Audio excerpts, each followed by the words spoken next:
Welcome on Easy Learning. Now we are going to study the next part of the chapter written by Buck. India through a traveler's eyes. I have already uploaded part 1 of this chapter.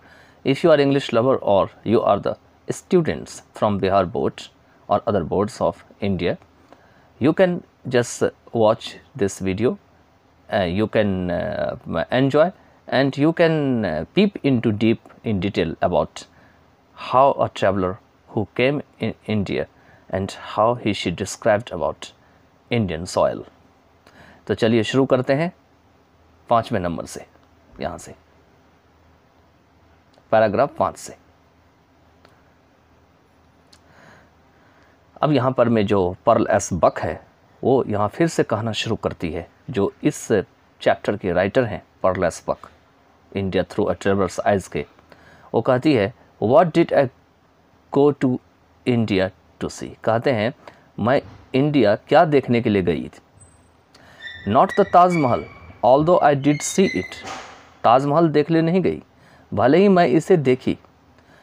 And by moonlight, मतलब moonlight से होते हुए। Not Fatehpur Sikri, ना ही Fatehpur Sikri. Although I did see it, भले ही मैंने भी इसे भी तो देखी। And not the glories of empire in New Delhi, और ना ही न्यू दिल्ली में जो साम्राज्य का जो एक गरिमा है उसको देखने के लिए। Although I did see them, भले ही मैं उन सबको भी देखी। मतलब यहाँ पे इन सारे सेंटेंस में राइटर कहते हैं, जो ऑथर होते हैं पर्ल एस बक, कि मैं ये जितने भी जगह है मेरा उद्देश्य नहीं था उसे देखने का, भले ही मैंने उसको देख लिया। ठीक है। I went to India to see and listen to 2 groups of people. और यहाँ पे क्लियर कर रही है कि मैं इंडिया क्यों गई। तो मैं वहाँ देखने के लिए गई और जो 2 लोग हैं उनके ग्रुप को सुनने के लिए गई। पहला ग्रुप जो है उनका है इंटेलेक्चुअल का ग्रुप, यंग इंटेलेक्चुअल, जो नए नौजवान छटे हुए बिल्कुल एकदम युवा है, उनकी जो बुद्धि है उसको यंग इंटेलेक्चुअल कहा जाता है शहरों में। और विलेज में जो खेतीहर किसान लोग रहते हैं इसी को पेजेंट कहा जाता है। तो यहाँ स्पष्ट हो गया कि इन 2 लोगों को खास करके वो देखने के लिए गई। पहला तो यंग इंटेलेक्चुअल के ग्रुप को और दूसरा जो पेजेंट्स होते हैं विलेज में उनको।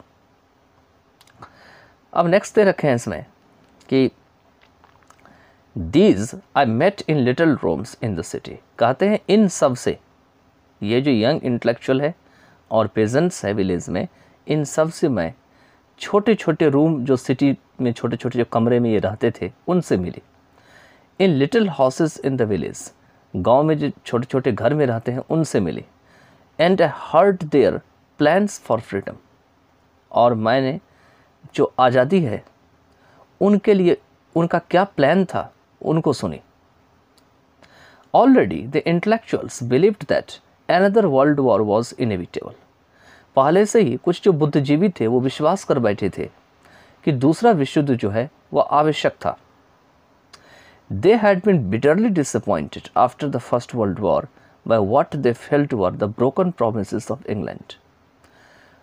उन्हें जो है जो इंटेलेक्चुअल के वर्ग के लोग थे वो काफ़ी ज़्यादा जो है बिटरली डिसअपॉइंटेड, मतलब काफ़ी ज़्यादा उन्हें निराश कर दिया गया था प्रथम विश्व युद्ध के बाद।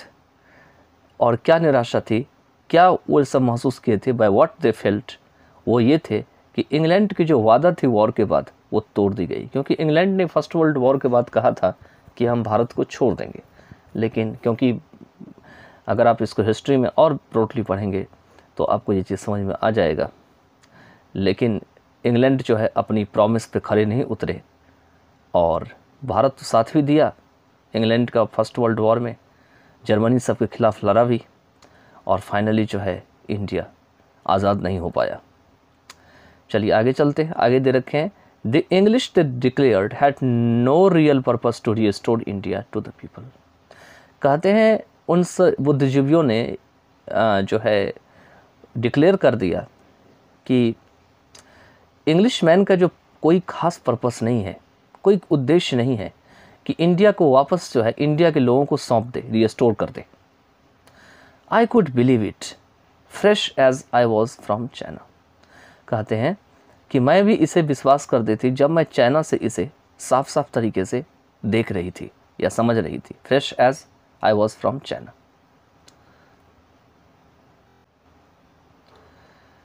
Where the period of people's tutelage seemed endless and self-government further of every year। कहते हैं जहाँ पर में जो लोगों का जो ट्यूटलेज का जो पीरियड होते हैं वो एंडलेस दिखाई दिया। एंडलेस मतलब जो कभी ख़त्म नहीं होने वाली होती है। और आगे जा कर के फर्दर दे रखे हैं जो सेल्फ गवर्नमेंट है, and self government further of every year, वो हर साल जो है वो यहाँ पर में दे रखे हैं कि ऑफ हो जाते हैं, मतलब अपने आप को अपनी ड्यूटी में नहीं लगा पाते हैं। तो यहाँ पर में जो पीपल्स ट्यूटलेज है, इसका मतलब है कि किसी भी खास इंडिविजुअल को जो इंस्ट्रक्शन होती है, उनका जो प्रशिक्षण होता है, उसको ट्यूटलेज कहा जाता है। ठीक है, तो वही कह रहे हैं, ये जो है एंडलेस है और सेल्फ गवर्नमेंट जो है वो आगे जो है फर्दर ऑफ एवरी ईयर, वो खुद को हर साल जो है अपने से दूर रखता है। When you are ready for independence, conquerors have always said to their subjects, etc. But who is to decide when that moment comes? And how can people learn to govern themselves except by doing it? कहते हैं जब आप आज़ादी के लिए तैयार होते हैं तो जो विजेता होते हैं वो हमेशा जो है वो कह चुके होते हैं अपने जो प्रजा होते हैं, सब्जेक्ट मतलब यहाँ प्रजा होंगे, सब्जेक्ट एट्सेट्रा या और भी व्यक्तियों को, but who is to decide when that moment comes, लेकिन जब वो पल आता है तो ऐसा डिसाइड करने वाला कौन होता है। And how can people learn to govern themselves except by doing it, और बिना ऐसे किए हुए कैसे लोग जो है अपने आप को जो है गवर्न करना सीख सकते हैं। So the intellectuals in India were restless and embittered, और इसी वजह से जो भारत में बुद्धिजीवी थे वो बेचैन थे और एम्बिटर्ड थे। एम्बिटर्ड का मतलब है यहाँ पर में काफ़ी ज़्यादा जो है उनके मन में कड़वापन था।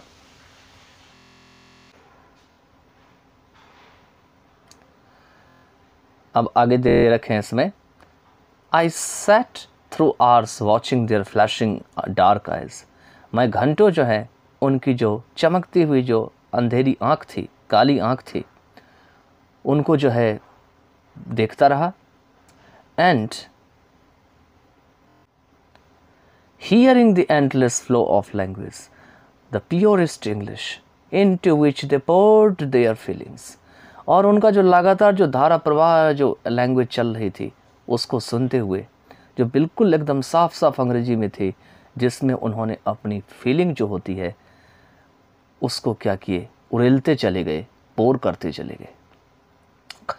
6 नंबर के पैराग्राफ में दे रखे हैं, the plan then was that when the Second World War broke, India would rebel immediately against England and compel her by this complication to set her free।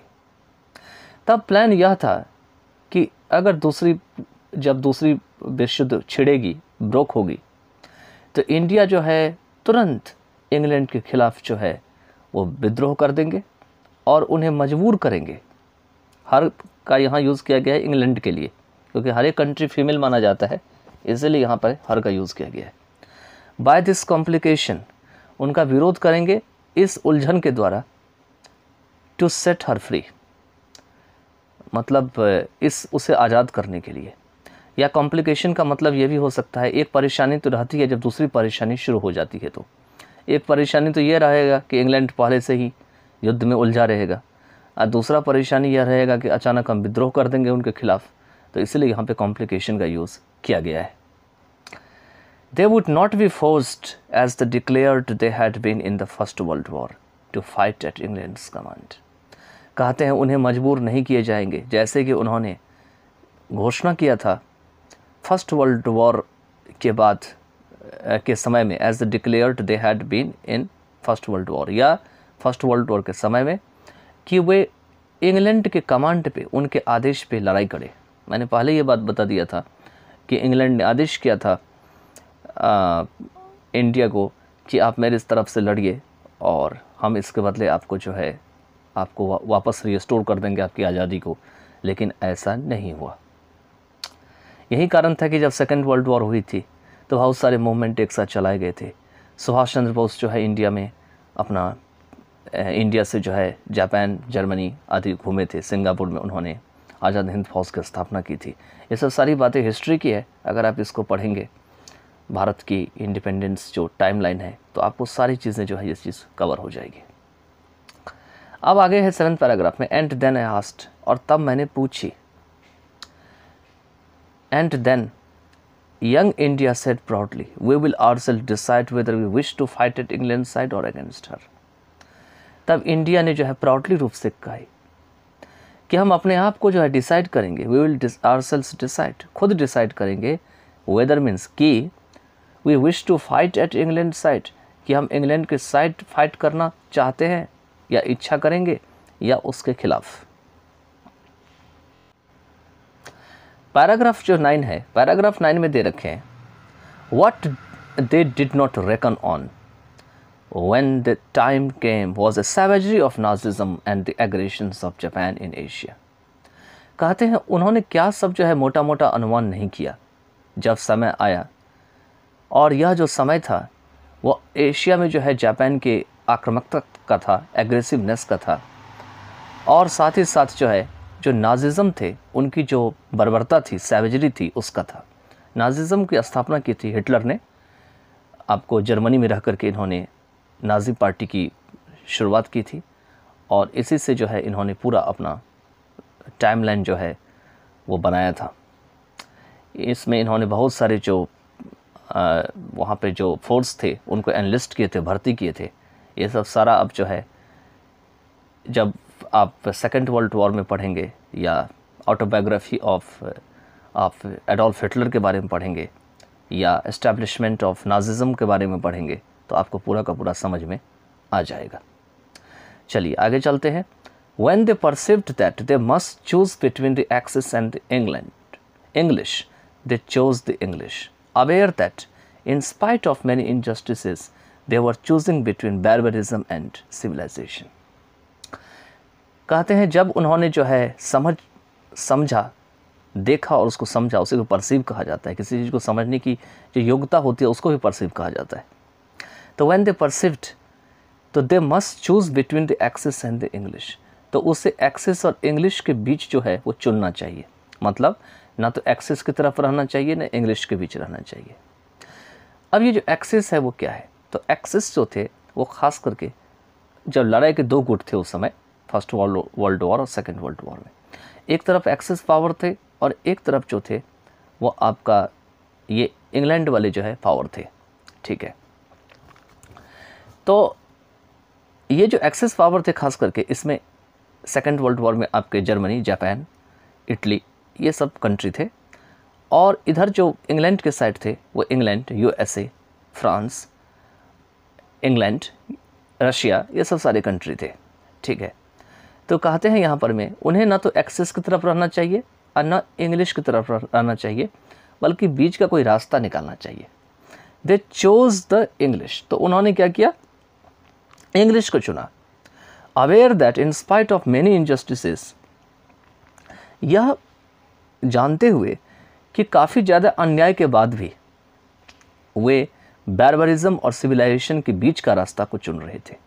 मतलब बार्बरिज्म मतलब जो जंगलीपन है, अनसिविलाइज्ड जो तरीके हैं रूल करने का या रहने का, और जो सभ्यता है उनके बीच का रास्ता चुन रहे थे।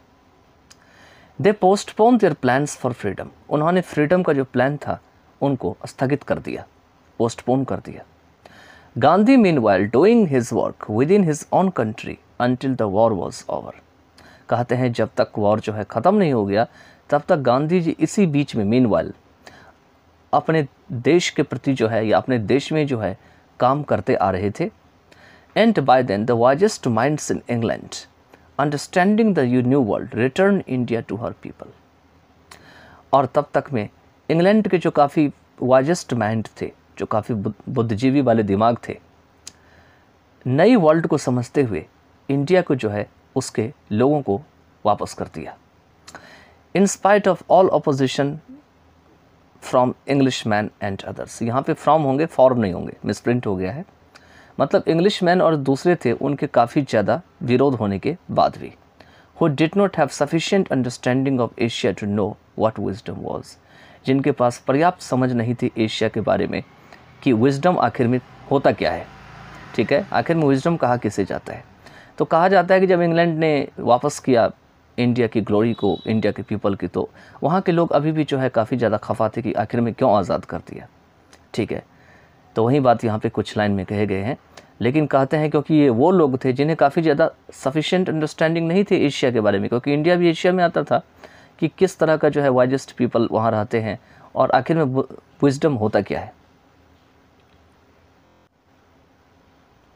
आगे दे रखे हैं इसमें, not even Churchill's prophecy of blood bath partly fulfilled at that could prevent the inevitable.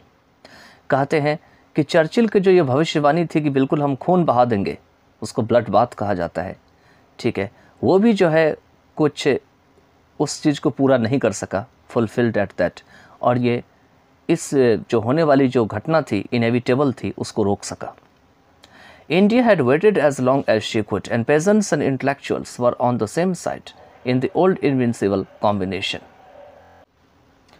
कहते हैं यहाँ पे इंडिया तब तक वेट की जितना वो कर सकती थी। यहाँ पे लिख रखा है कि ये जो लाइन आप पढ़ेंगे, India had waited as long as she could, जो खेतिहर और किसान थे, बुद्धिजीवी थे, इंटेलेक्चुअल थे, वो on the same side in the old invincible combination, वो एक ही तरफ हो गए थे पुरानी जो अपनी इनविंसिबल कॉम्बिनेशन है उसकी तरफ। इनविंसिबल का मतलब होता है जो कभी जीता न जा सके। ठीक है, मतलब वो इस तरह से अपना गुटबंदी कर लिए कि उन्हें कोई हरा नहीं सकता था, तो उनका कॉम्बिनेशन जो है इनविंसिबल बन गया था। It was Gandhi's strength that made him know very early that both peasant and intellectual must be one to work together for their country. कहते हैं यह गांधी की ही मजबूती थी जिसने कि उन्हें जो है जनाया, उन्हें बताया, दैट मेड हिम नो, बहुत ही शुरुआत में ही दोनों को, बोथ पेजेंट और इंटेलेक्चुअल को, और उन्होंने बताया कि दोनों पेजेंट और इंटेलेक्चुअल जो है उन्हें ज़रूर जो है वो एक साथ अपने देश के खातिर आ जानी चाहिए और उन्हें इसमें जीत मिलेगी। His hold was equally strong upon both. कहते हैं बराबर रूप से उनका, गांधी की जो पकड़ थी उसी को हिज होल्ड कहा गया है, वो दोनों के ऊपर, इंटेलेक्चुअल और पेजेंट के ऊपर जो है बहुत मजबूत थी। And so he achieved his and, और इसीलिए अंत में जो है उन्होंने सफलता हासिल की इसमें, विदाउट वॉर, बिना युद्ध के। Perhaps we Americans did not yet fully understand the great lesson that India has to teach in thus winning her freedom. कहते हैं शायद हम अमेरिकन जो है पूरी तरीके से जो है नहीं समझ पाते हैं उन महान लेसन को जिसे इंडिया जो है वो इंडिया को सिखाना पड़ता है, that India has to teach, इस तरह से अपनी आज़ादी को जीतने के लिए। Beside her mighty triumph of a bloodless revolution of our war of independence shrink in size and concept. कहते हैं कि इसके अलावा जो उसकी शक्तिशाली जो विजय है ब्लडलेस रेवोल्यूशन का, मतलब जिसमें कोई खून खराबा नहीं हुआ, ठीक है, बिना रक्तपात का जो क्रांति होता है उसी को ब्लडलेस रेवोल्यूशन कहा जाता है। Our war of independence shrink in size, वहाँ पर में हमारी जो आज़ादी की जो लड़ाई है या युद्ध है वो साइज़ और कॉन्सेप्ट में बिल्कुल बौने पड़ जाते हैं। श्रिंक मतलब छोटे पड़ जाते हैं, मतलब यहाँ पर मैं ये अपने कंट्री की जो कंपैरिजन कर रहे हैं वॉर ऑफ इंडिपेंडेंस की, इंडिया की वॉर ऑफ इंडिपेंडेंस की। और आप देखते हैं या देखे होंगे या सुने होंगे या पढ़े भी होंगे, अगर आप हिस्ट्री के स्टूडेंट रहे हैं या किसी न किसी सोर्स से जानते होंगे कि यूएसए का भी जो है आज़ादी मिला था, कहाँ से मिला था, तो आपको इंग्लैंड से मिला था, अमेरिका का, ठीक है। India has taught humanity a lesson and it is to our peril if we do not learn it. कहते हैं इंडिया ने जो है एक मानवता का जो है लेसन जो है पढ़ाया, और कहते हैं यह हमारी खतरे की ही बात बन जाती है, बिल्कुल हम खतरे पे की घड़ी में घुस जाते हैं, इसी को पेरिल कहा जाता है अगर हम इसे नहीं सीखते हैं तो, if we do not learn it. The lesson that war and killing achieve nothing but loss, वह यह सबक है या लेसन है कि जो वॉर और जो मार धार होती है, किलिंग होती है, ये कुछ नहीं बस लॉस ही लॉस लाती है, अचीव करती है। And that a noble end is assured only if the means to attain it are of piece.